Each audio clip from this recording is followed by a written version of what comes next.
Welcome to the Shaker Show. C'est parti, mec. Et boum les gars, bienvenue sur un nouvel épisode du Shaker Show, le premier podcast court et efficace qui vous parle de l'actualité du CrossFit et de l'entraînement fonctionnel en général. Ça fait un moment qu'on ne s'est pas vu et pourtant la composition de l'équipe pour cet épisode va rester inchangée.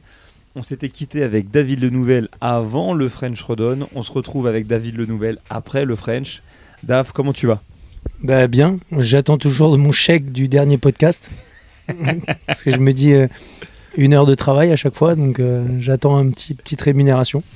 Écoute, on va voir ce qu'on peut faire quand on ira ensemble aux États-Unis pour les CrossFit Games. Et ben, j'essaierai de t'offrir, je sais pas moi, une bière sans alcool ou une casquette. J'ai dit à Daniel, vu qu'on allait passer une journée ensemble à New York, que mon rôle premier c'était de t'empêcher d'acheter toutes les casquettes qui traînent là-bas. T'as combien de casquettes, Dave ?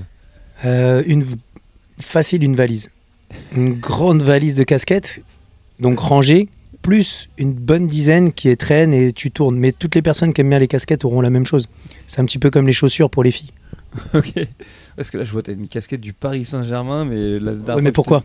Parce qu'ils jouent ils jouent samedi la finale de la Ligue des Champions, donc peut-être ton podcast il sortira après, en espérant qu'ils aient gagné. Donc on a dit avec Yvon que tous les jours on devait mettre un truc du PSG. Jusqu'à la finale. Ok. Écoute, on se fait un petit épisode là du podcast, simplement pour venir un peu débriefer du French et puis pour parler un petit peu de tous les autres sujets. Mais au-delà de débriefer du French, c'est pas de refaire le match sur ce qui s'est passé d'un point de vue sportif, mais plutôt d'essayer de comprendre. Ouais, est-ce que l'événement ça a été pour toi déjà une réussite ? Alors. Si on se base sur l'année dernière, où l'année dernière il y avait eu 2 événements dans un seul événement. L'année dernière on avait eu pour rappel les semi-finales d'un côté qui était franchement une bonne réussite. Bien sûr il y a toujours des petites choses à améliorer clairement. Et de l'autre côté une partie un peu plus communautaire qui était une moins bonne réussite, dans le sens où en gros c'était un petit peu, d'un côté ça faisait les nobles et d'un autre côté ça faisait les pauvres en quelque sorte. Donc cette année on a vraiment voulu rassembler tout le monde pour que tout le monde puisse faire quasiment les mêmes entraînements, 1 ou 2 workouts près, que toutes les personnes puissent utiliser et pratiquer l'entraînement sur les 3 floors, vu que cette année on avait mis 3 floors, et de ce côté-là on a plutôt réussi. Maintenant, est-ce que l'événement était une réussite ? Moi en tant que personne, et je pense que c'est la même chose pour toi, on a toujours envie de faire mieux. Donc moi j'ai donné la note de 6,5 sur 10, mais dans la plupart des personnes du staff, tout le monde donnait entre 7,5 et 8, mais ça peut pas être plus parce qu'on a toujours des choses à améliorer et on peut faire plein de choses vraiment plus positives et encore améliorer l'édition. Cette année on s'était donné comme objectif 2 choses: avoir une super expérience athlète et avoir une super expérience bénévole. C'était vraiment nos objectifs cette année pour que les athlètes, comme je disais, surtout ceux qui avaient fait la partie communautaire l'année dernière, ils retrouvent une programmation où ils évoluent et bougent tout le temps. Par exemple pour les équipes, l'objectif premier cette année c'était qu'ils aient un temps de travail à la fin du week-end qui soit important.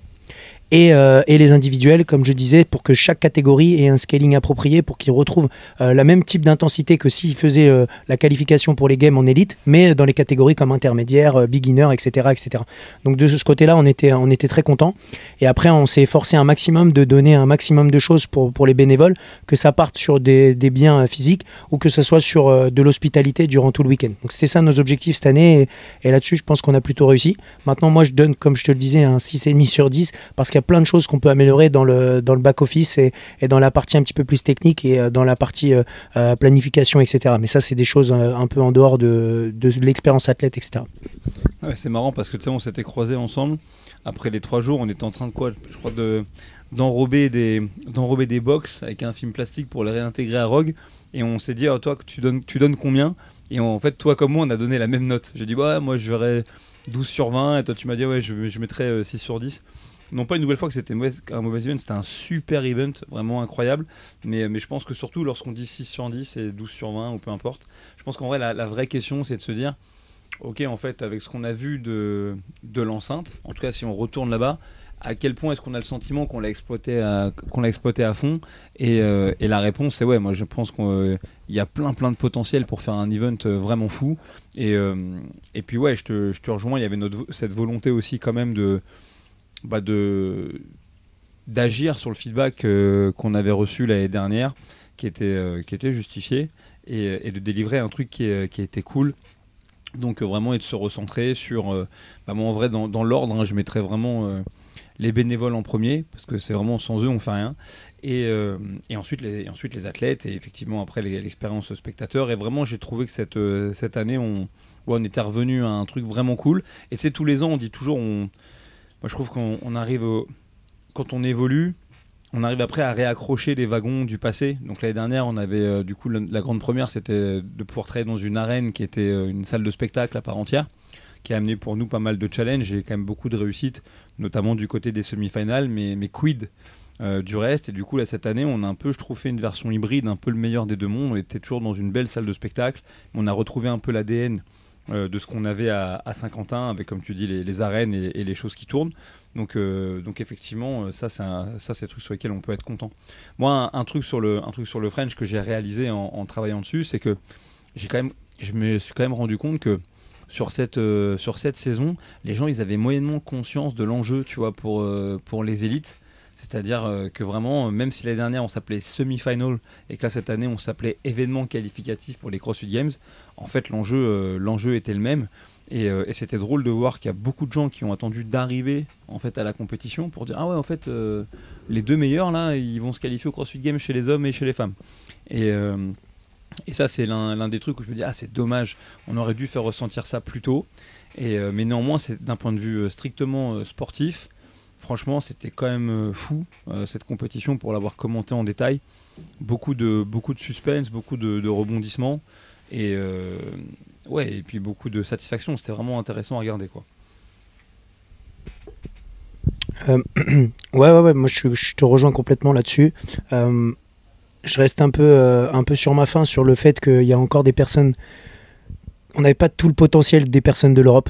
En accueillant, du coup, vu qu'il y avait une autre demi-finale à Malaga, on a perdu un petit peu d'athlètes, malheureusement. En ayant le World Fitness qui tombait le même week-end que nous, on a perdu un petit peu d'athlètes. En étant un peu tôt dans la saison, je pense qu'on a perdu aussi un peu quelques athlètes, donc c'est un peu dommage. Mais malgré ça, on a réussi à avoir, comme tu le disais, une très bonne compétition sportive. Et avoir, par exemple, un athlète comme Bronislav, notre ami des pays de l'Est, qui se qualifie au game en one shot comme ça, c'est quelque chose qui est fou, en sachant qu'on qualifiait que 2 personnes. C'est quand même pas beaucoup de chance sur 40 athlètes. Surtout à 36 ans. Bah oui, c'est ça qui est intéressant. Et moi, j'ai vraiment beaucoup aimé ce côté-là, et ça raconte un peu l'histoire, parce que c'est quand même quelqu'un qui fait les French depuis plusieurs années maintenant. C'est quelqu'un qui avait fait le lancement en 2000... je crois que c'est en 2022 ou 2023, je me souviens plus, mais enfin la date exacte, mais en tout cas il avait fait le lancement contre Lucas Eusé, et c'est assez sympa de retrouver ces 2 athlètes sur le floor et d'en avoir un qui se qualifie au game. En fait, le French, au-delà d'être une semi, au-delà d'être un événement qualificatif, ça reste quelque chose où on veut garder l'esprit du French. Et c'est ce sur quoi on s'est réunis post-French tous ensemble avec toutes les personnes qui lead le French tout au long de l'année, comme Jordan, Sophie, Kevin, Romain et bien entendu Daniel.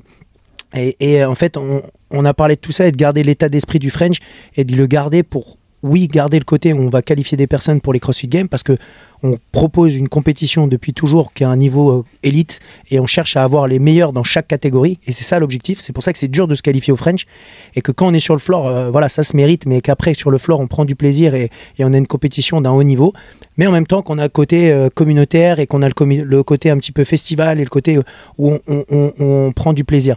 Et l'idée c'est de se dire ok, on doit se souvenir de qui a gagné le French l'année d'avant. On doit se souvenir des événements qui se sont passés. Je pense l'année dernière, par exemple, au côté où Victor Aufort, il avait créé une folie sur le WOD avec la marche sur les mains, que le stade s'était embrasé sur ce moment-là, quand Claudia elle avait fait un autre des events dont je me souviens plus le numéro, mais où elle avait, pareil, enflammé le stade et tout ça. Bah, cette année, on a continué à le retrouver. Quand Claudia elle a gagné le 30-30-30 avec les 30 calories, 30 barres muscle-up, 30 calories, c'était incroyable. Donc je sais pas ce que ça donnait sur le streaming, mais en live c'était fou. Et donc cette année malheureusement on a eu, donc comme je disais précédemment, un peu de malchance avec beaucoup de compètes qui se superposaient, donc on a perdu des gros athlètes, mais on a réussi quand même à garder un haut standing, et le fait qu'on qualifie 2 athlètes, ça a poussé un petit peu tout le monde à se dépasser. Ouais. Et puis en plus une nouvelle fois, ça c'est un truc que j'ai dit plusieurs fois sur le podcast, mais moi ce que j'aime dans le French Rodon, c'est que c'est aussi un terrain sur lequel en fait on découvre aussi les talents du futur. Et je peux en citer plein des noms, mais je veux dire André Houdet, première participation au French, Franchement, personne ne le connaissait. Willy George, la première année où il aurait dû participer au French et qu'il se brise, ou du moins il se blesse les deux poignets sur un clean, franchement, c'était juste le mec qu'on entendait vaguement parler. Laura Horvat, quand elle vient au game, c'est ok, une petite nana un peu prodige des pays de l'Est, mais personne ne la connaît particulièrement. Sarah Sigmundsdottir, la même. Elle est venue avant sa première participation aux Games. Manon Angonès, la même chose. Alors que maintenant, ça fait 2 fois qu'elle fait les Rogue Invitational. Et en fait, moi, cette année, tu me connais. C'est-à-dire que moi, les gros athlètes et tout, c'est pas que je m'en fous, mais en fait, moi, ce qui m'intéresse, c'est de voir l'athlète qui va m'enthousiasmer et compagnie. Et après, au bout d'un moment, les gens font ce qu'ils ont besoin de faire. Mais cette année au French, moi, ce que j'ai vraiment aimé, c'est déjà pour commencer que j'estime, au travers notamment de McGonigal ou une nouvelle fois dans une moindre mesure, mais bon, de Claudia, parce que c'est son retour au CrossFit Games, mais qu'on reste vraiment ce territoire, tu vois, qui montre entre guillemets les nouveaux talents. Mais je trouve aussi ça pointe du doigt le futur de CrossFit. C'est-à-dire que vraiment cette année, on avait ici et là des nationalités qu'on n'avait peut-être jamais vues auparavant, tu vois, au French Rodon. Il y a un garçon dont j'ai pas arrêté de parler qui s'appelle Nika, qui a été tout le week-end à ça de se qualifier pour les CrossFit Games. Il finit 4e, franchement, à rien du tout. Et c'est un athlète de Géorgie, tu vois, des pays de l'Est. Tu as une athlète aussi qui vient, par exemple, d'Albanie. Et en fait, dans ces gens-là, tu as des futurs talents. Idem pour le Portugal. C'est quand même une nation qui existe dans le monde du CrossFit depuis longtemps. Mais cette année, ils avaient 3 ou 4 athlètes vraiment en élite qui n'avaient pas à rougir. Pareil pour le futur du CrossFit italien. Et en fait, moi, du coup, je suis content quelque part que des fois on n'ait pas toutes les grosses têtes d'affiche, parce qu'en vrai aujourd'hui elles ont davantage d'opportunités de performer et elles en cherchent toujours plus, ça je peux le comprendre, mais c'est intéressant aussi de pouvoir tirer et découvrir entre guillemets les stars et les champions de demain. Et là cette année je pense qu'on a vu les signes précurseurs de pas mal de gens dont on n'a pas fini d'entendre parler et voilà. Et l'autre truc, c'est que ce qu'il y a de bien notamment avec Claudia et cette année sur la manière dont elle se qualifie, c'est qu'on reste dans un espèce de... C'est une compétition, mais c'est aussi un moment de réunion et c'est un spectacle vivant, tu vois. Et par exemple, tu vois, bon, Claudia est même petite que d'autres, elle avait plein d'autres opportunités, j'imagine, de tenter de se qualifier au CrossFit Games, mais elle a fait ce choix, tu vois, de venir faire la compétition en France, face à son public. Et du coup, si vous n'avez pas trop suivi comment les athlètes pouvaient se qualifier, ils pouvaient se qualifier au travers de demi-finales en ligne, très très challengeante pour seulement 20 places, où ils pouvaient se qualifier au travers d'événements en physique. Et Claudia, elle a fait un de ces événements en physique, elle a fait elle a fait la compète de Mayhem, et du coup sur la compète de Mayhem, elle s'est très très bien débrouillée, elle s'est pas qualifiée, mais je crois qu'elle fait top 5 ou un truc comme ça, donc elle se rend compte que vraiment elle est pas loin du compte, et donc elle a fait l'impasse sur les demi-finales en ligne, pour finalement rester avec nous et face à son public, avec sa famille et ses proches, remporter la compétition. Et en ça, pour moi, c'est une vraie grosse réussite, parce que je trouve que tu as parlé un peu du World Fitness Project, etc. Mais en tout cas, pour nous, en ce qui concerne l'Europe, ce qu'il faut, c'est continuer vraiment à construire des événements qui fédèrent, tu vois, les gens, les communautés, où on va supporter un peu nos champions, j'allais dire, pas que, hein, mais en tout cas nos champions locaux. Et je trouve que c'est vraiment l'enjeu en ce moment dans les compétitions, où il y en a beaucoup. Mais en tout cas, pour celles qui sont qualificatives pour les Games, c'est de retrouver ces moments-là qui sont des vrais moments de rendez-vous. Et le French, en tout cas, s'impose quand même maintenant. Depuis 2019, et la première fois qu'on a pu distribuer des tickets pour aller aux Games, on est maintenant en 2025, tu vois, comme un vrai truc. Et ça, c'est top. Et j'espère que ça va rester. Franchement, j'espère que ça va rester. Ouais, ok. Non, je suis complètement d'accord avec toi. Et c'est ça l'objectif. L'idée derrière tout ça, c'est d'arriver à créer ce... Parce qu'il y a le nom semi-finale, tu as le nom où avant ça s'appelait les régionaux, etc. Mais l'idée, c'est de dire, ok, voilà, c'est un championnat d'Europe. Et on veut avoir le champion d'Europe homme, le champion d'Europe femme, le champion d'Europe en équipe. Et l'objectif, c'est d'arriver à avoir le meilleur test de fitness, que ce soit au travers des qualifications ou au travers des Open, ou les deux, selon les possibilités. Et derrière, d'avoir le meilleur test de fitness sur 3 jours ou plus pour arriver justement à déterminer les personnes qui vont aller faire les games. Cette année, malheureusement, tu as un petit peu ce côté boycott des games, etc. Par exemple, Furiano, elle a décidé de ne pas faire la saison. D'autres athlètes ont décidé de ne pas faire la saison. Mais comme tu le dis, et tu rejoins là-dessus, et quand je disais qu'on n'était pas aidé, ça m'a amené justement sur la réflexion que ça a permis de donner la chance à d'autres, comme la numéro 3, l'Irlandaise, qui se retrouve à aller au game pour sa première année, elle a 18 ans. Et comme tu le dis, c'est des personnes qui vont se retrouver après à développer un fitness de fou. Parce que Jeff Adler, je prends l'exemple d'un des athlètes les plus fit actuellement, qui lui malheureusement ne participe pas à la saison, mais non, là ça fait un moment qu'on le connaît. Et moi je l'avais rencontré à Dubaï il y a super longtemps, je pense qu'il était top 20 ou quelque chose comme ça, et en fait on avait rencontré sa femme qui avait travaillé un petit peu avec nous sur CrossFit France quelques années auparavant sur le régional, d'ailleurs l'année où Willy Georges qualifie, et en fait donc on avait rencontré, on avait discuté dans la piscine, etc. Et en fait moi j'avais pas la moindre idée que ce gars-là, un jour, il allait gagner les games et que ça devienne le plus fort du monde. Et c'est ça, en fait, l'idée. C'est que des fois, on est trop un petit peu happé avec les personnes qui sont au top, mais finalement, il y a toujours ce côté de personnes qui montent. Vu que le CrossFit, c'est quelque chose qui est très demandant, que ça soit physiquement, mais aussi et énormément psychologiquement, en termes de volume d'entraînement, volume de récupération, de gestion d'efforts, etc., sur une année, 2 années, 3 années. C'est ce côté-là où on voit les gens qui planifient pas que sur l'année actuelle, mais sur plusieurs années, pour justement voir leur progression. Donc, je te rejoins complètement sur ce côté d'avoir les French où on a la possibilité de faire découvrir des talents et qu'ils explosent aux yeux de tout le monde pour justement après arriver au game et après avoir leur heure de gloire aussi un petit peu là-bas. Mais pour revenir quand même là-dessus, sportivement, je suis content de cette compétition, vraiment assez content du travail de toutes les équipes, de tout ce qu'on a pu fournir. Le travail avec Mahem cette année, c'était incroyable. On en avait parlé dans le dernier podcast, mais ça nous a vachement aidé. Je pense qu'on y reviendra tout à l'heure, mais vraiment là-dessus, c'est vraiment cool. Et j'espère vraiment que l'année prochaine, on arrive à créer un événement où on arrive à rassembler encore plus de gens, qu'il n'y a pas d'athlètes qui commencent à faire des impasses justement en faisant d'autres types de compétitions pour des histoires financières, etc., qui peuvent se comprendre, mais qui est ce côté où, voilà, moi je veux être le champion d'Europe, moi je veux être classé là, je veux me qualifier au championnat du monde, parce que c'est le meilleur test de fitness. On peut faire toutes les compètes qu'on veut, les meilleurs tests de fitness, c'est les CrossFit Games. Et le format de qualificatif qui correspond avant. Mais de toute façon, je te dis, pour moi, il n'y a pas photo, c'est-à-dire que c'est le World Fitness Project, par exemple, qu'ils sont en train de monter aux États-Unis, c'est bien, mais ça reste quand même un événement qui n'a pas d'histoire et du coup, par voie de conséquence, qui a gagné, qui n'a pas d'identité. Bah, j'en sais rien et en plus, je m'en fous. Bah voilà, tout le monde s'en fout. Tu vois. Tout le monde s'en fout, c'est vrai.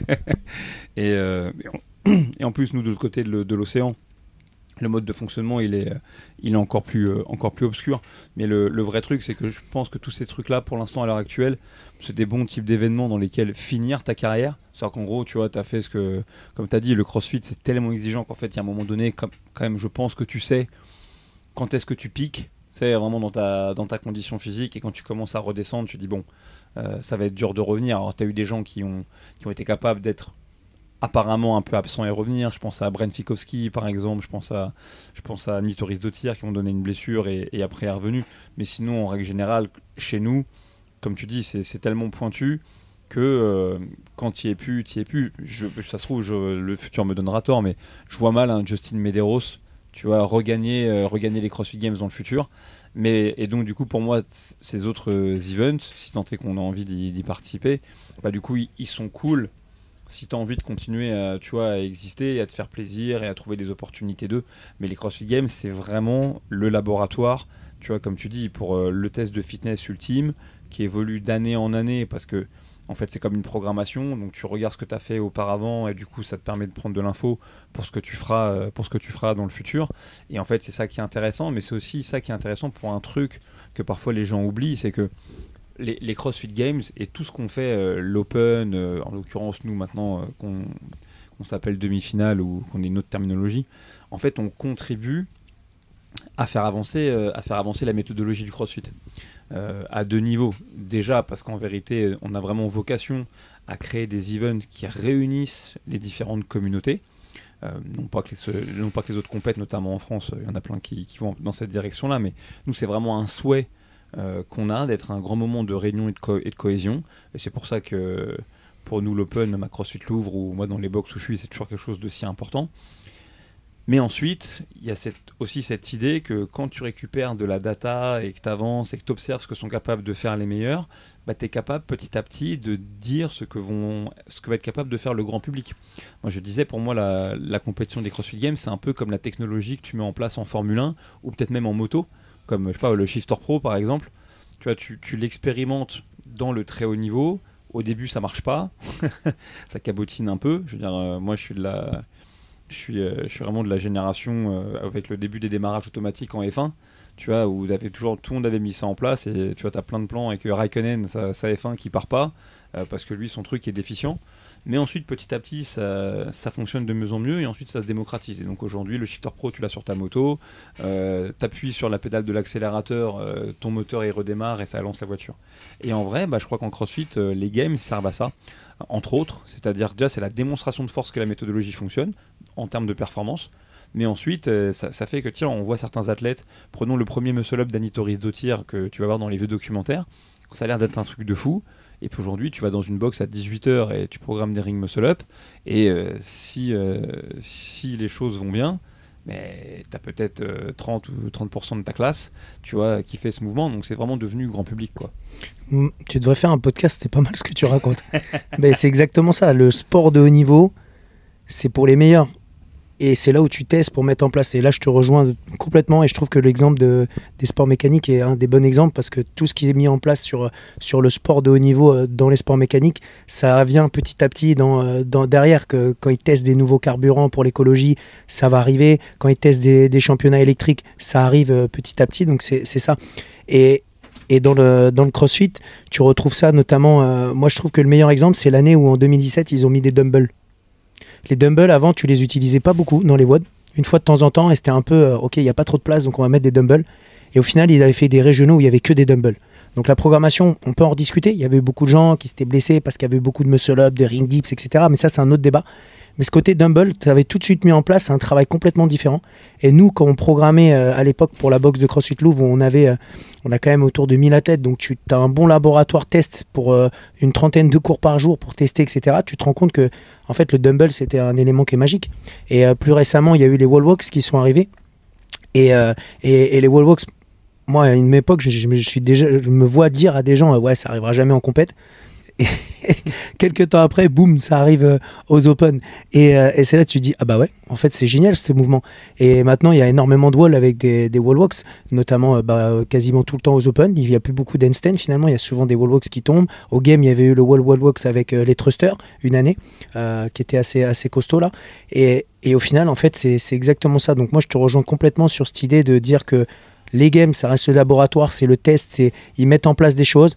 À l'époque, ils mettaient en place des mouvements qu'ils avaient mis au game l'année d'après aux régionaux, donc en le mettant sur le niveau en dessous. Et en général, l'année d'après, ils mettaient le même mouvement sur les Open. Et par exemple, il y avait eu les handstand strict une année, ça arrivait l'année d'après aux régionaux, c'était l'année où nous on les avait fait en 2014. Et l'année d'après, boum, c'était tombé aux Open en 2015. Donc je te rejoins complètement là-dessus, Elijah. Tu vois, c'est marrant que tu parles des wall walks qu'on va retrouver pas mal à l'Open au détriment du handstand walk. Et parce qu'en fait, je me dis, je suis en train de chercher la raison potentielle à ça.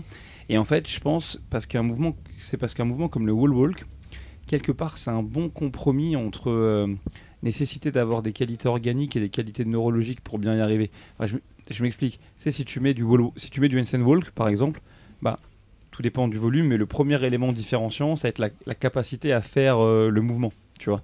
Et du coup, je pense que rapidement, ça peut du coup découper ceux qui malheureusement ne l'ont pas. Le wall walk, en vérité, tout le monde saura le faire plus ou moins, avec plus ou moins d'efficacité. Mais du coup, c'est un bon mouvement parce qu'il te faut et de la compétence neuro, donc de l'habileté dans ta manière de le faire, et en même temps, il te faut des compétences en termes de force et de résistance au niveau des épaules et des abdos. Donc, je pense que j'avais jamais songé auparavant, mais je pense que l'un des trucs qui fait que c'est un mouvement que tu retrouves pas mal au moment de l'Open, c'est vraiment ça. Et du coup, ouais, donc il y a ce côté-là, du coup, laboratoire de la performance athlétique.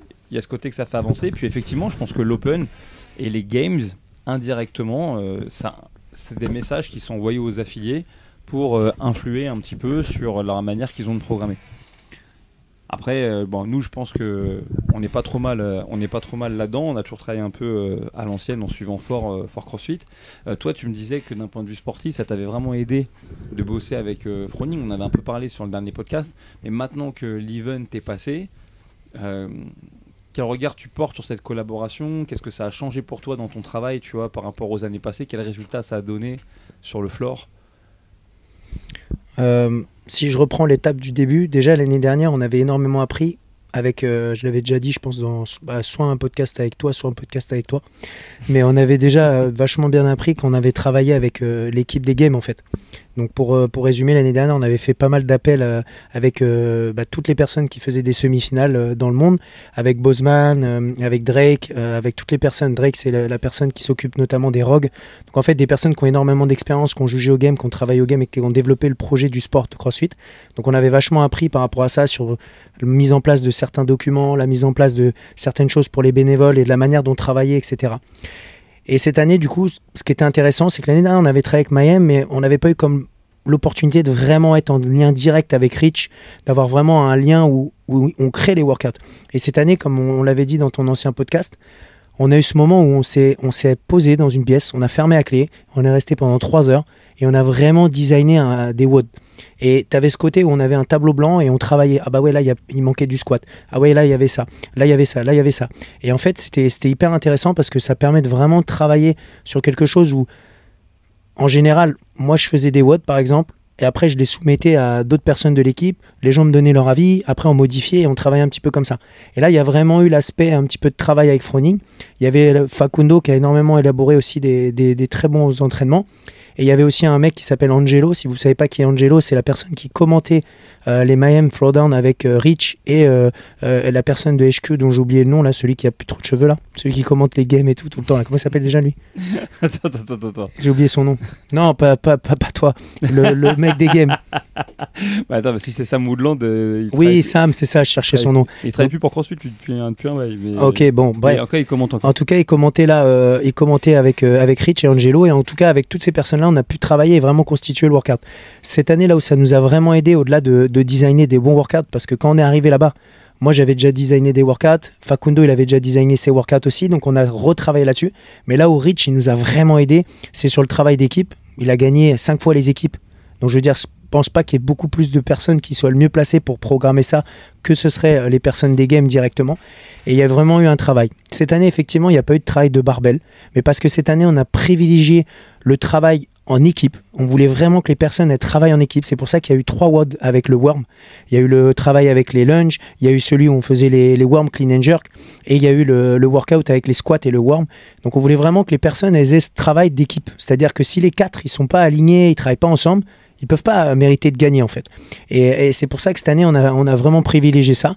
Et on a vraiment travaillé aussi ce côté où on voulait que les personnes elles aient un maximum de temps de travail. Comme je l'avais dit au début du podcast, sur par exemple l'event numéro 4 où il y avait de la marche sur les mains, du GHD, etc. Je sais que visuellement sur la télé ça rendait pas fou, mais en vrai ça permettait aux personnes de vraiment bouger un maximum durant l'entraînement, et on veut aussi que les athlètes ils sortent de là et ils soient vraiment amusés. Maintenant, ça où ça nous a vraiment aidé, c'est vraiment sur l'élaboration des entraînements, des workouts, des temps de travail, des temps de fatigue, de se rendre compte que moi je sais que par exemple j'ai toujours l'impression que c'est jamais assez dur. Donc je me dis toujours, ouais, putain, peut-être qu'il faut mettre un tour en plus, peut-être pas, peut-être plus, peut-être non.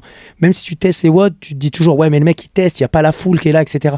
Et là, le fait que Froning, lui, il ait l'expérience du terrain 1000 fois plus que nous, bah, ça permet de se dire, ouais, mais lui, il sait qu'à ce moment-là, il va être fatigué parce qu'il aura fait ce WOD-là. Et il sait que ça. Et lui, c'est un des meilleurs pour travailler la gestion de l'effort. Donc, moi, je trouve que son expérience là-dessus, même si on est resté que 4 jours ou 5 jours chez lui, c'était pas beaucoup, mais ça nous a vachement aidé. Moi, ça m'a vachement appris et j'espère l'année prochaine, je sais pas encore si on bossera avec eux ou pas, mais j'espère qu'on bossera encore avec eux à nouveau. Ouais. En tout cas, c'est sûr que tu pourras toujours prendre. On a fait ça beaucoup. Hein, je veux dire, on a beaucoup piqué quand même les process des autres, ou du moins on s'est inspiré des meilleurs depuis le jour 1.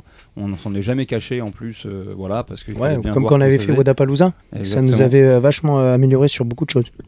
Et en tout cas, moi je pense que cette envie de voir l'aspect collaboratif, il se voit à 2 niveaux. Enfin, moi j'ai commenté forcément beaucoup des events, donc j'en ai regardé pas mal. En élite, il y avait quand même 2 équipes de Français, et attention, composées d'athlètes qui sont très forts mais qui ne s'entraînent pas forcément ensemble. Et donc tu vois, comme par hasard, ils ont pris des relatifs déconvenus, alors que c'est vraiment des très très bons athlètes.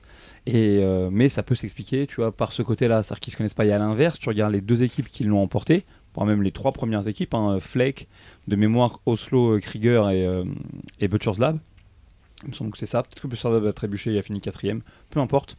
Mais là, pour le coup, c'est des gens issus des mêmes box, qui s'entraînent tout le temps ensemble. Tu vois, les mecs de Flake, ça fait des années qu'on les voit au French. Et donc, pour moi, dans ce sens, tu vois, la programmation, comme tu dis, elle est très réussie parce qu'au final, c'est bien la meilleure équipe, tu vois, qui l'a emporté et pas le meilleur rassemblement d'individualité. Et je pense que c'est quelque chose qu'on doit garder au sein du French, que de dire, que d'être très clair. Cette année, pour moi, il y a deux choses qui sont vraiment ressorties. Le point numéro un, c'est le beginner, tu vois, la catégorie beginner, c'est une catégorie de beginner. Donc si tu viens dans cette catégorie, bah, prépare-toi parce que tu feras pas de la marche sur les mains, mais tu feras du bear walk. Et du coup, parce que l'idée, c'est de donner l'opportunité vraiment à des gens qui démarrent dans le monde du CrossFit, même s'ils ont quelques années en bouteille. Mais en tout cas, c'est vers ça qu'on a envie de se diriger. Et du coup, bah, si t'es un inter, t'es un inter. Hein, c'est dur de se qualifier, mais en tout cas, c'est comme ça. Et la deuxième chose, effectivement, c'est l'idée de se dire, ok, on veut vraiment essayer de faire en sorte de qualifier, ou du moins de qualifier. C'est-à-dire on qualifier personne, mais de récompenser les meilleures équipes. Et après, ouais, dans les zones d'amélioration, pour le broadcast, mais aussi pour le public qui est là, c'est quand même de faire en sorte que tout soit lisible, parce que c'est l'un toujours des enjeux dans le sport de CrossFit, c'est qu'on a une discipline un peu obscure, et même pour le grand public, et que l'objectif, c'est au moins pour les gens qui sont présents dans l'arène, de faire en sorte que tout soit très lisible, que tout soit très facile. Mais je trouve qu'on a quand même fait déjà beaucoup de progrès en termes de scénographie pour voir les gens avancer. Et puis il faut aussi comprendre que de toute manière, ce sera jamais parfait tant qu'on aura... ce sera jamais parfait, point.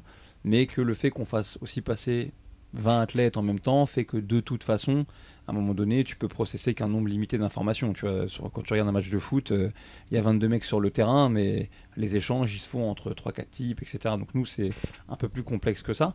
Mais voilà, pour moi, c'est des choses qui sont importantes.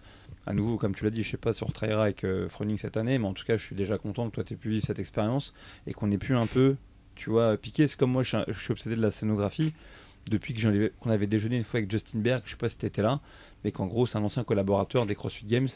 Ah, je vois très bien qui c'est, c'était le Dirlo à l'époque. Exactement. On le voit dans les anciens reportages qui étaient sur Netflix, là, merde, c'est quoi le nom? Pas les World to the Game, mais l'autre. Celui en gros c'était le backup de l'année, de la création des WOD et tout. Le Ready Mail Dominant. Ouais, ceux-là, mais ceux juste avant et qui étaient sur Netflix. Les Road to the Games, ils les ont mis sur Netflix? Non, c'était pas les Road to the Games, c'était le reportage, j'ai oublié, peut-être mettez-le en commentaire. C'était le reportage où en gros on voyait tout le back-office de la préparation de la saison. Et c'est à ce moment-là où Justin Berg il a été un peu plus mis en avant parce que c'était quelqu'un qui travaillait dans l'ombre. Et maintenant, la personne qui fait ça, je pense que c'est une personne qui s'appelle J-Mac, qui travaille au game depuis des lustres d'années. Et qui, l'année dernière, en fait, on a beaucoup travaillé avec lui aussi sur les semi-finales. Il avait fait tous les documents, les floor plans, etc. Donc, les floor plans, pour ceux qui ne connaissent pas, c'est en gros le floor, donc le lieu de la compétition, le déplacement des athlètes, où se situe le matériel qui va être déplacé, etc. Et le floor plan, ça a l'air de rien comme ça, mais c'est quelque chose qui est très technique parce que si tu place mal ta barre en fonction de la largeur de la barre, surtout quand tu as des couloirs de 20, si tu mets pas au bon endroit, etc., ça peut désavantager ou avantager un athlète. Donc il y a toute une scénographie, comme tu as dit, pour la télé, pour que ça soit visuel, mais aussi l'aspect sécuritaire et aussi l'aspect surtout sportif, pour que ça soit égal pour tout le monde. Parce qu'encore une fois, on se rappelle, hein, le CrossFit, c'est une des seules activités où à chaque fois que tu viens en compète, tu sais jamais ce que tu vas avoir finalement.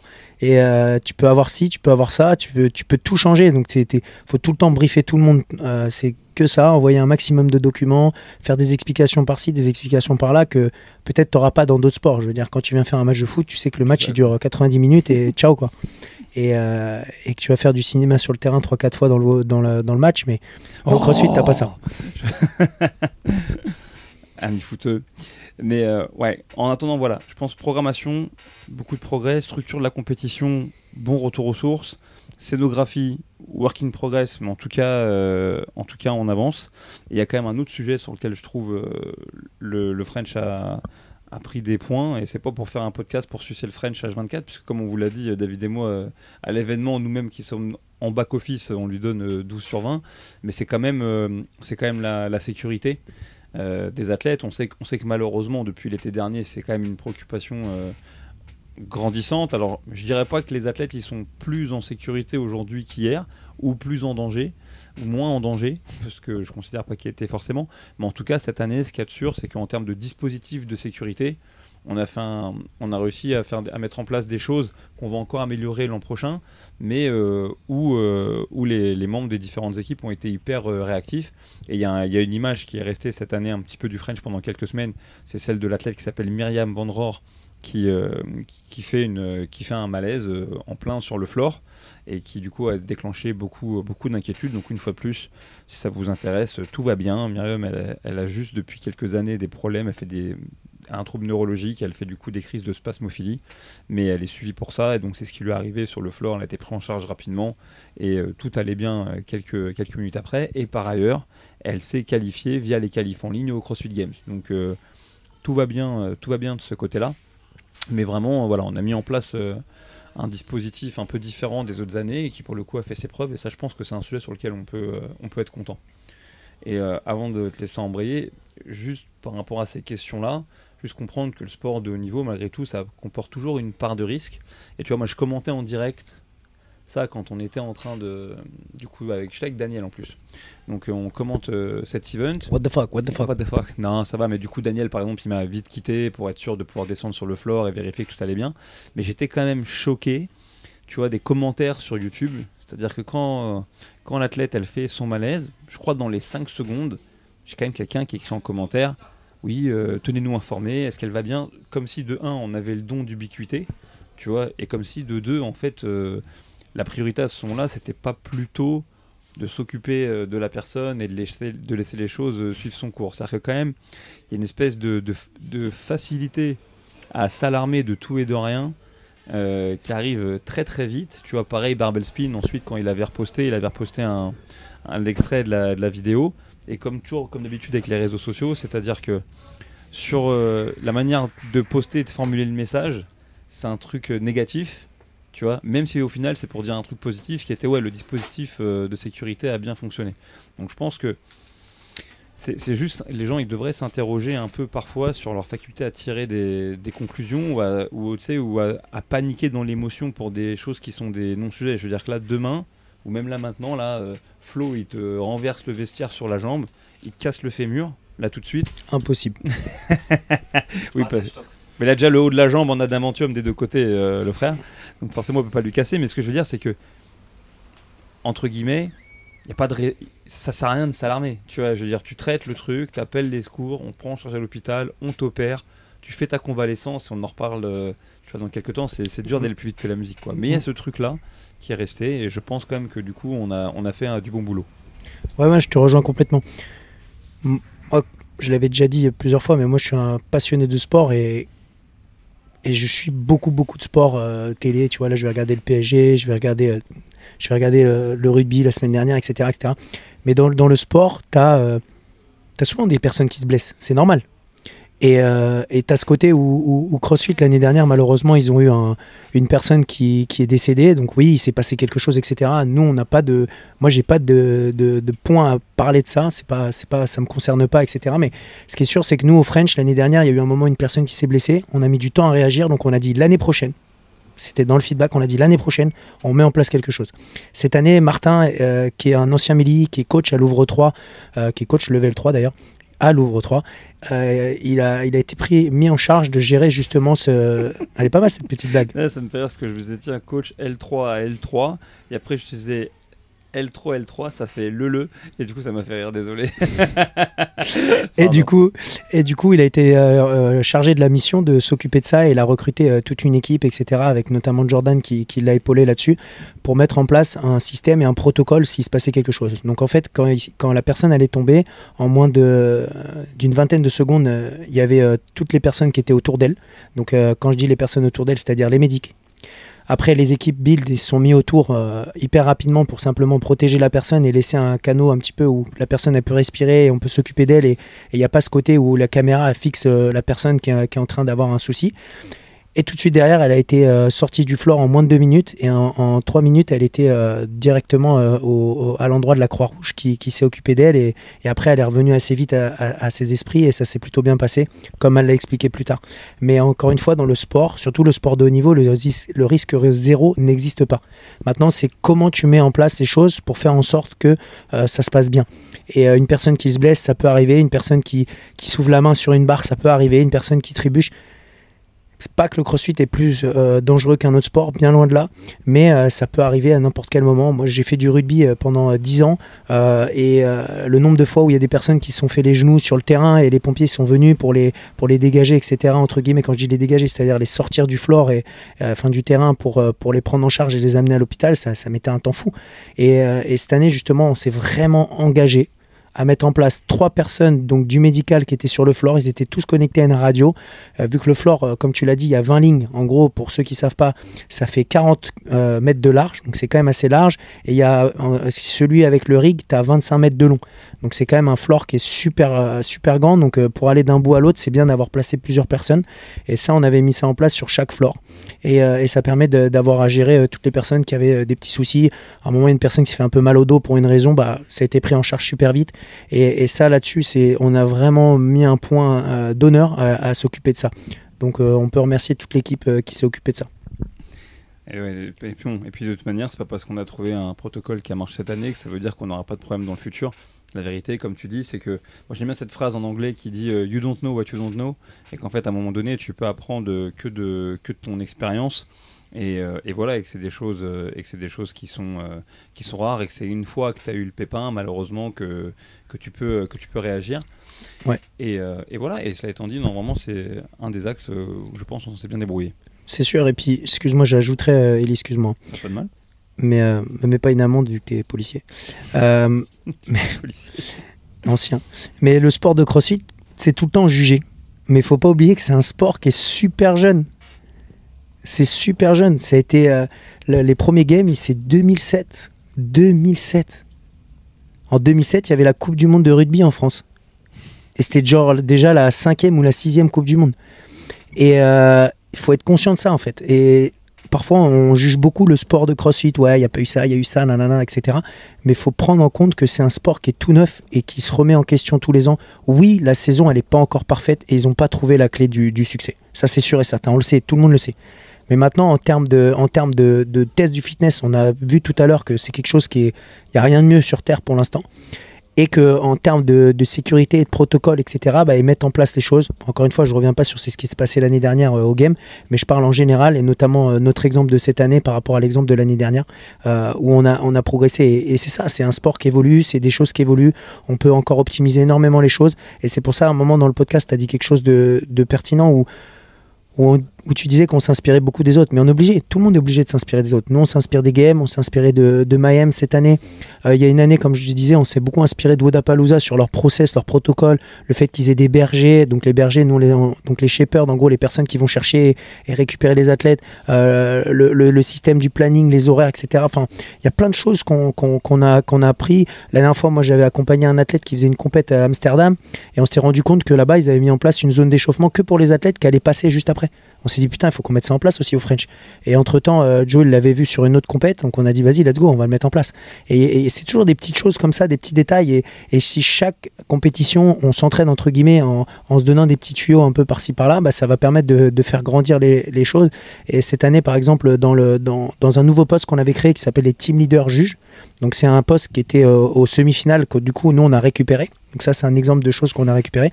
Les team leaders juges, pour la faire courte, c'est un peu les shapers des juges. Donc ils ont une équipe d'une quinzaine de juges et ils doivent s'en occuper tout le week-end. Ils leur donnent leur planning. Ils les placent sur les couloirs, ils leur rappellent les briefs un petit peu s'ils ont omis une chose importante, qu'ils ont une question, etc. Donc en gros, c'est vraiment le shaper des juges. Donc c'est quelque chose que toi, je crois, tu l'avais déjà fait aux régionaux à une époque. Et par exemple, cette année, on avait Elodie de CrossFit Massilia qui gère les Marseille Slowdown. Et pareil, elle a de l'expérience à nous apporter et vice-versa. Et c'est ça qui est cool, en fait. C'est qu'on a moyen de créer quelque chose où le sport peut vraiment grandir. Et bon, moi, je mets un peu les pieds dans le plat, mais ce côté où on veut faire un espèce de truc comme au golf, où il y a un système de points et tout, moi, je trouve que c'est de la merde. Mais c'est mon avis personnel. Pour moi, ça doit rester un truc basique où il y a des compétitions dans l'année. Mais par contre, quand il y a le process des games, c'est le process des games. Et le mec qui veut être le plus fit du monde, c'est pas celui qui va gagner les Tartes Champions Throwdown, etc., ou qui va faire Miami ou autre. C'est vraiment le mec qui a fait le process open, semi et game, parce que c'est ça le sport de CrossFit. Et ça, encore une fois, c'est mon avis, et je comprends l'avis des autres personnes sur le fait de développer un sport tout au long de l'année comme le tennis, mais moi je suis pas de cet avis.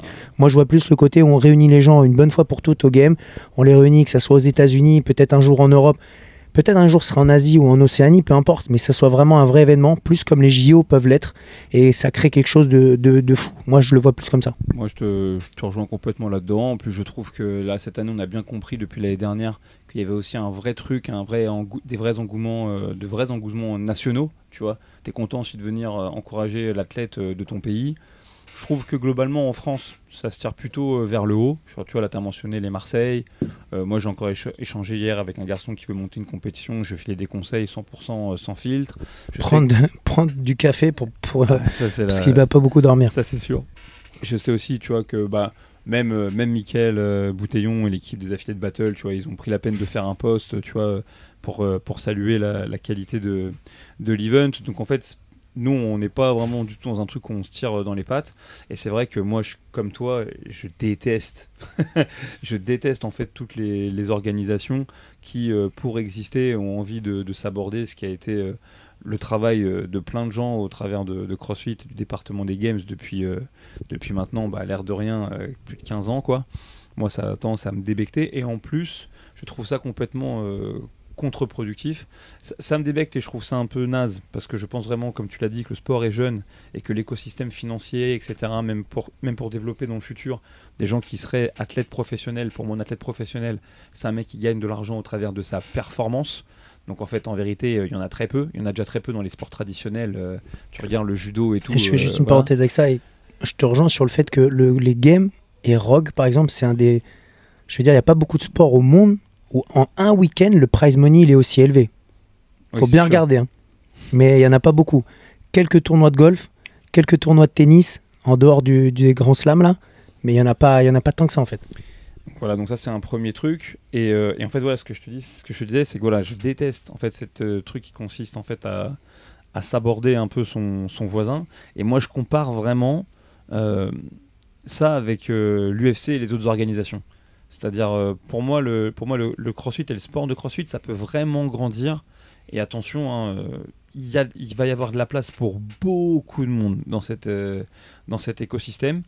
Et des fois, peut-être même des gens qui ne s'apprécient pas forcément, ce qui, à mon avis, est un peu le cas entre parfois les dirigeants des différentes organisations existantes. Je ne parle pas pour la France, là, je parle vraiment plus aux États-Unis ou à l'international. Mais en vrai, regardez dans le monde, par exemple, du MMA. C'est très rare, pour pas dire quasiment impossible, d'entendre des mecs avoir comme axe premier, ok, on va faire que bâcher l'UFC pour leur prendre leur place. En fait, c'est complètement, sans dire que c'est l'inverse, c'est vraiment de dire non, en fait, vu que l'UFC est fort, ça montre qu'il y a vraiment un potentiel et qu'il y a un marché qu'il faut aller concourir, et donc on va monter nos trucs. Et puis pour monter nos trucs, pour se différencier, au-delà de faire des événements qui sont de qualité, si l'une des critiques qui est faite à l'UFC, c'est parfois de mal payer ses combattants, on va tenter de les payer un petit peu mieux. Et ils font ça d'une manière intelligente qui fait que aujourd'hui, tu as des combattants qui peuvent être droits dans leurs bottes et dire tiens, moi par exemple, je vais rester au KSW ou je vais aller au PFL parce qu'ils me payent allègrement et voilà, et c'est mon choix. Et puis il y a d'autres athlètes à l'inverse qui disent non, moi mon truc c'est vraiment d'aller le plus loin possible dans la discipline, et pour moi aller le plus loin possible dans la discipline c'est aller à l'UFC. Et donc pour l'instant, même si on me fait des propositions, mon but c'est cette organisation. J'ai même entendu un combattant français dont j'ai plus le nom qui a dit on m'a déjà fait une proposition pour l'UFC, mais je l'ai refusé parce que je suis encore trop jeune, pas assez mature physiquement, etc. Et j'ai pas envie d'y aller pour me faire dégonder. Il faut que j'y aille quand je suis en fait à mon prime, etc. pour avancer. Et en vrai, ça, je pense que ça fait grandir tout le monde. Et donc en ce qui concerne le sport de CrossFit, en fait, moi, c'est ça qui m'intéresserait. C'est tout le discours qui dit oui, nous, on fait un truc pour les athlètes professionnels, nanana. Oui, si tu veux, mais dans ce cas-là, il faut être une force positive, etc., pour faire en sorte que ça avance. Et en France, jusqu'à présent, je trouve que sur les gros événements de l'année, les relations, soit elles sont très neutres parce qu'on ne se connaît pas tous, on se connaît que de loin, mais en tout cas, elles sont positives. Et en tout cas, nous, les premiers qui organisons un événement parti de pas grand-chose depuis maintenant 13 ans, on sait bien que c'est un chemin qui est pas facile, et donc quand on regarde d'autres événements qui grandissent et tout, quelque part, on fait pas les darons, mais on se dit franchement chapeau, parce que du coup t'avances, on sait nous le travail qu'il y a derrière, et j'espère que nous notre discours il va jamais changer, mais j'en doute fort. Oui, c'est sûr. Et faut partir du principe que quand tu veux faire les games et que justement tu parles du principe que tu es un jeune athlète, qu'est-ce que tu as envie de faire?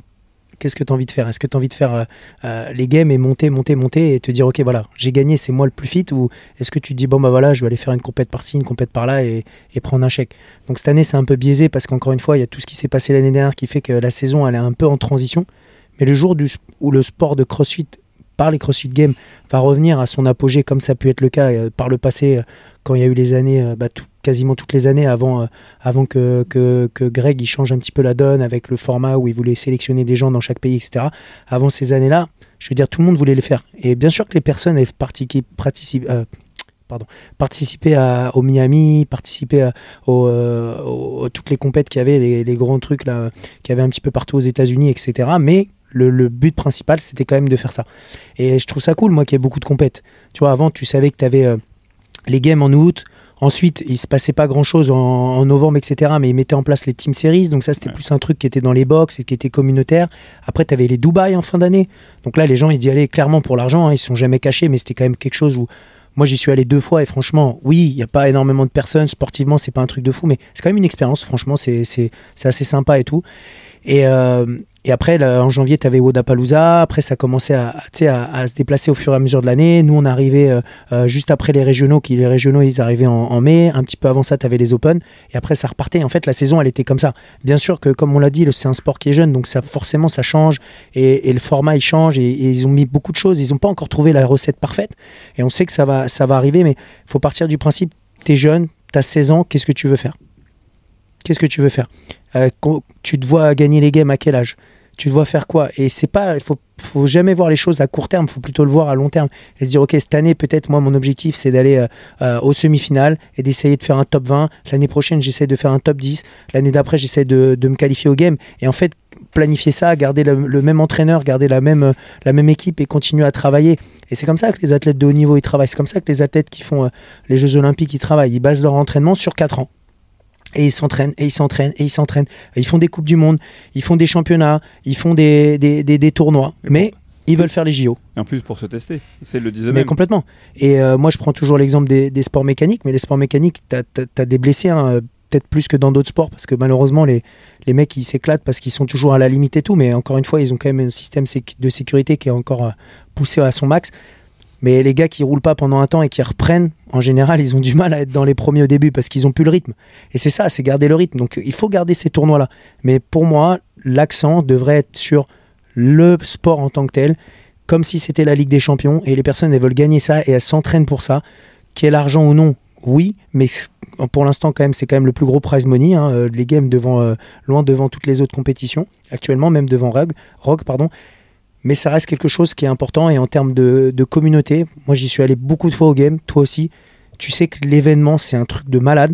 Et je pense qu'il y a beaucoup de gens maintenant qui n'ont pas eu la chance d'y aller avant et qui viennent d'intégrer le sport de CrossFit et qui voient les games maintenant commencer. Et malheureusement c'est un peu en déclin pour l'instant, mais justement c'est en train de commencer à remonter. Et d'ici 2 ans ça va redevenir comme c'était avant, j'espère en tout cas. C'est l'objectif. Mais de vivre ce moment-là où en fait tu as le moment sportif. Tu as un village partenaire avec 10 milliards de trucs. Tu peux niquer ton argent sur casser ton PEL pendant tout un week-end. Tu as des réunions des affiliés, tu as plein d'événements, tu as plein de marques qui viennent, etc. Tu as plein de trucs à l'extérieur. Putain, une vibe. Ouais, c'était fou. Quand tu allais à Carson, tu te baladais torse nu, tu étais tout maigre parce qu'ils sont tous énormes. Mais c'était dingue. Et tu faisais des événements sur la plage et tout. C'est ça qu'on veut, tu vois, c'est ça pour moi le CrossFit. C'est-à-dire que c'est un truc, voilà, ça irradiait quoi. C'est des watts sur la plage. Non mais tu vois, le CrossFit ça irradie. Tu te rappelles, moi je me rappelle à Carson, on était parti là où s'entraînaient les masters, on avait fait un WOD avec du sled, etc. Machin, après on avait fait des pauses, on était costaud à l'époque. Avec Chris qui avait on avait fait Elisabeth. Avec Chris il faisait le sled, il était allongé par terre, on le poussait dans le sol.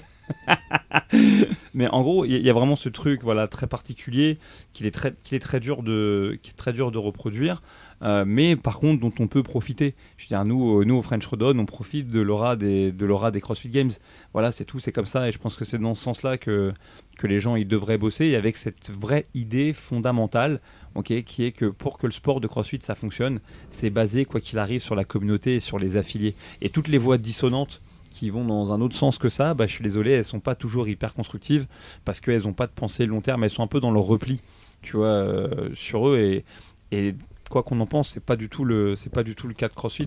Nous, on veut continuer à s'ouvrir, on veut continuer à grandir, on veut continuer comme dans une secte à faire des adeptes, mais parce qu'on est convaincu de ce qu'on fait et que ça fonctionne. Et en tout cas, pour arriver à la fin de ce podcast, je pense que le French a cette année, en tout cas là-dessus, tenu ses promesses. Ça fait 1 heure. Bah oui, ça fait toujours 1 heure, poteau. Moi, ça va toujours vite quand on parle d'un sujet qui nous passionne. En tout cas, voilà, le French a beaucoup de marge de progression pour l'année prochaine. On en est hyper content et on est à bloc. En tout cas, il y a plein de sujets sur lesquels on est vraiment content. Et à nouveau, si vous vouliez notre avis sur ce qui nous enthousiasme ou pas dans le sport de CrossFit, là, je crois que vous l'avez complètement avec pas trop le filtre. Et voilà, et quand les gens ils utilisent ce mot de déclin, moi qu'est-ce que ça m'énerve, parce qu'en fait c'est pas qu'il y a du déclin, mais ça n'existe pas de traverser l'océan sans avoir des moments où la mer moi j'ai utilisé ce mot-là dans le sens où c'est une période basse pour remonter, et voilà. C'est ça, c'est quand tu fais un match de rugby, il y a des moments où tu subis un peu la pression et après tu repars et tu vas marquer des essais, c'est la même chose. Et c'est exactement ça, et franchement j'ai hâte de voir la suite. Moi j'ai tellement hâte de voir la suite que ça faisait quelques années que j'avais pas été, mais cette année toi et moi et d'autres on va retourner voir les CrossFit Games à Albany. Ouais, j'ai hâte, franchement, j'ai vraiment hâte. Je pense que ça va être hyper intense. On verra ce qu'on sera capable de vous passer comme information sur tout ça, mais en tout cas le projet est là. Dave, tu le sais, maintenant Ouais, t'inquiète, j'allais te poser cette question. Qu'est-ce que je recommande? Ça fait un moment que je sais déjà ce que je recommande. Ok. C'est facile, ça reste dans la thématique. Et en ce moment, moi j'écoute les podcasts de CrossFit Training. Okay. Et à bloc, déjà, ça améliore mon oreille un petit peu dans l'anglais. Mais le chose que j'aime bien, c'est que tu as vraiment tous les types de sujets. Tu as des trucs vraiment basés sur le coaching, pur et dur, sur une classe, un warm-up, etc. Et tu as des trucs qui dévient un petit peu. Et moi, c'est ces trucs-là qui me passionnent toujours. Et notamment, tu as beaucoup parlé d'un sujet, moi, qui me passionne, c'est le sport de haut niveau, que ce soit dans le CrossFit ou dans les autres sports. Et j'aime beaucoup les podcasts où il y a Stéphane Rocher, je t'en avais déjà parlé, où il travaille avec Joe Alexander, qui est un peu ton mentor en séminaire staff, si je dis pas de bêtises. Enfin, pas ton mentor à toi, mais le mentor de tous les séminaires staff. C'est le mentor des mentors. Joe Alexander, pour t'expliquer, ou pour les gens qui écoutent, il y a 230 formateurs de CrossFit dans le monde. Joe Alexander, c'est le mec qui les chapeaute. Et quand il a été mis en poste, les gens qui l'ont mis en poste, donc Nicole, Dave, Greg, ils l'ont mis en poste en lui disant en fait, on te donne ce poste parce que pour nous, tu es le séminaire staff parfait.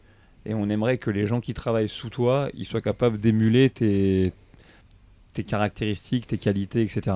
Le jour où on dit ça de vous dans votre métier, que vous soyez pâtissier ou coach, c'est quand même vous envoyez la sauce. C'est surtout qu'à chaque week-end, il y a au moins une quinzaine de séminaires et vous parlez à une vingtaine de personnes minimum. Et à l'époque, même plus. À l'époque, quand on accueillait, il y avait 40 personnes à peu près. Mais moi, Joe, je l'avais déjà vu il y a longtemps et tout, sur des séminaires où on a l'occasion de l'accueillir à Paris ou autre. Et vraiment, il est impressionnant, effectivement. Et du coup, sur les podcasts, j'ai bien aimé. Ils en ont fait un, notamment sur l'intensité, qui était super intéressant. Bien sûr, ils reprennent les lectures du level 1, mais ils vont un peu plus loin. Ils poussent sur l'entraînement. Le fait que...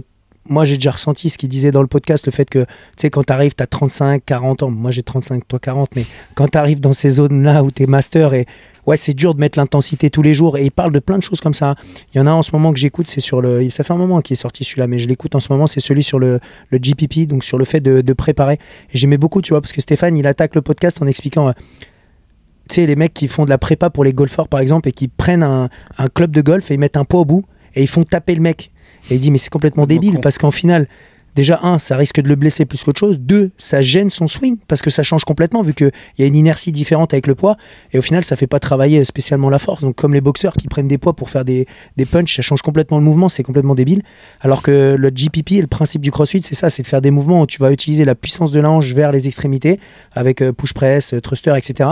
Et automatiquement, ça va t'aider. Et moi, c'est quelque chose qui me passionne énormément. Donc, j'aime beaucoup écouter les podcasts. Donc, je vous recommande que vous aimiez ou non ça. Il y a des podcasts un petit peu pour tout. Il y en a sur la présence et attitude dans les cours, la présence et attitude dans la boxe. J'en ai écouté un l'autre jour avec les 2 séminaires staff où elle parle de ça, l'attitude dans la boxe, le fait qu'il y a des jours où on arrive, on est un peu fatigué, on est un peu blessé ou quoi que ce soit, il faut être quand même positif avec les personnes, enfin des choses qu'on sait déjà, mais on rentre un peu dans les détails et je trouve vraiment cool que CrossFit ils mettent en place des podcasts comme ça, bien plus intéressants que les podcasts d'Eli. Pardon, ça va, Lee? Non, je rigole. Donc voilà, moi, c'est ma recommandation. Et toi? J'en ai plusieurs. J'en ai une qui est. T'as le droit qu'à un, il me semble. C'est mon podcast, je fais ce que je veux, ok. Non, mais en tout cas, pour rebondir sur ce que tu dis, tu sais que j'avais commencé une série de podcasts éducatifs, tu sais, avec l'organisme de formation que j'ai qui s'appelle All Out, qui parle de sujets liés à l'entraînement, au coaching, mais donc certains, il faut bien le dire, très voisins ou de ce qu'on va recommander dans CrossFit. Et je les ai souvent fait avec Raph, mais c'est plus sur la forme d'interview. Et donc, si t'es chaud, j'aimerais bien qu'on en fasse un. C'est des formats de 20 minutes. Et on pourrait parler de choses très concrètes, la charte de l'entraîneur CrossFit, l'entraînement de palier, le scaling et tout. Et 100 €. Pas de problème, je suis blindé, on va faire un litchi. Et je pense que ça serait vraiment cool. Et sinon, moi, comme d'habitude, moi, mes recommandations, elles sont là aussi pour vous permettre de vous détendre le cerveau et profiter de votre récup. Donc en ce moment, j'en ai deux des recommandations. La première, c'est que si vous avez la chance d'aller au cinéma, allez voir le film avec Michael B. Jordan qui s'appelle Sinners, qu'il a fait avec le mec avec qui il a réalisé notamment Creed. Et juste allez le voir parce que c'est une espèce d'ovni de cinéma et que ça fait plaisir. Ça fait longtemps que j'avais pas pris une mini claque en allant au ciné. Il y a un peu de zombies et tout dedans. Il y a Ouais, pas un truc comme ça. c'est vraiment ça. C'est très particulier comme film. Ça part comme un film qui se passe pendant le temps de la prohibition. Il est question de blues. Il y a un côté du coup entretien avec un vampire. Il y a un côté une nuit en enfer. C'est un ovni. C'est un bon popcorn movie. Franchement, allez le voir. Vous allez bien vous marrer. Et c'est très cool. Et surtout que ce réalisateur, il a quand même accompagné Michael B. Jordan sur beaucoup de ses projets, et c'est marrant de le voir du coup avoir dit un peu à l'industrie d'Hollywood, bon bah vous avez vu, j'ai fait des produits entre guillemets de commande. Quand tu fais Creed, c'est une commande, quand fais-moi un film de boxe, et là maintenant je vais faire un peu mon propre cinéma, et c'est plus tarantinesque, tu vois, que ce qu'on pourrait croire, donc vraiment foncez. Et puis ensuite, si vous avez la chance d'avoir des abonnements sur certaines plateformes, ou juste si vous savez aller sur les bons sites, bah là il y a une série qui passe sur Paramount+. Il y en a plusieurs des bonnes, mais il y en a une sur Paramount Plus avec Tom Hardy que je ne saurais trop vous conseiller, qui s'appelle Mobland. C'est réalisé par Guy Ritchie, le mec qui a fait Snatch, qui parfois est un peu fatigué au niveau de son talent. On a l'impression qu'il se répète, mais là, pas du tout. Et donc, c'est un film qui parle de deux grandes familles de la mafia en Grande-Bretagne. C'est très romancé et tout, à Londres. Et Dan nous disait que c'était une histoire vraie. Ouais, c'est ça. Du moins tous les noms sont changés, mais il y a vraiment un combat et beaucoup de tensions entre deux familles londoniennes qui sont très imposées et qui sont mafieuses depuis très longtemps. Et en fait, franchement, le casting il est incroyable. Pierce Brosnan, il est fou dedans. Les seconds rôles sont incroyables. Et Tom Hardy fait du Tom Hardy, mais il le fait très bien. Mieux que dans Venom, hein, parce que je l'ai regardé l'autre jour, j'étais oh merde. Eddie. Ouais. Non, là vraiment c'est cool. Donc n'hésitez pas si vous avez envie de vous détendre un petit peu les mirettes, allez regarder ça. Et sinon, si vous avez Apple+, allez regarder Dopsif.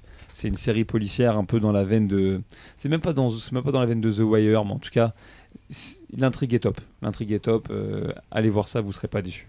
Les gens ils vont penser que tu dors jamais. Ouais, je sais pas. Il a regardé tout ça en une semaine. Ou alors ils vont penser qu'ils s'entraînent jamais. Donc du coup, c'est ce que je vais aller faire là, le WOD du jour, un WOD de CrossFit.com. J'ai 25 minutes pour le faire. Un mélange de power clean et de facing and push-up. Génial. Power athlète, attitude. Écoute, on va voir si c'est pas NWA, c'est et faut que j'arrive à faire ça avant que mon coaching arrive. Je sais pas si tu penses que c'est possible. Ouais, faut faire warm-up attitude. Comme dirait mon coaching, t'inquiète pas, tu peux, c'est du gâteau. Les gars, c'était le Shaker Show. Je vous dis à tout bientôt. Ciao. Ciao.